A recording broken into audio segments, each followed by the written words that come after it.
To record slow motion video in Xiaomi 17T Pro, first of all you will need to open the camera app on your device. Next step is to perform a swipe up like this so you can find slow motion.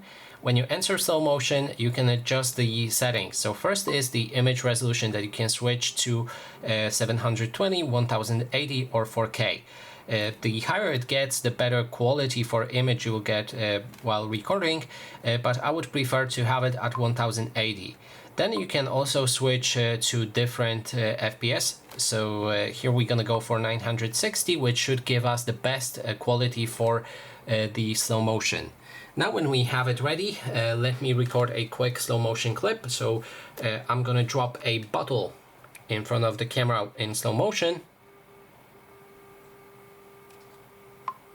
Let me change it to 240 since my phone is not charged. That's the reason it couldn't record. So now we have the video, let me play it.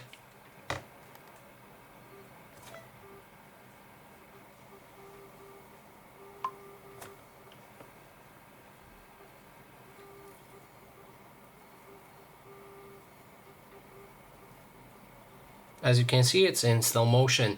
So that is basically everything. Thanks so much for watching.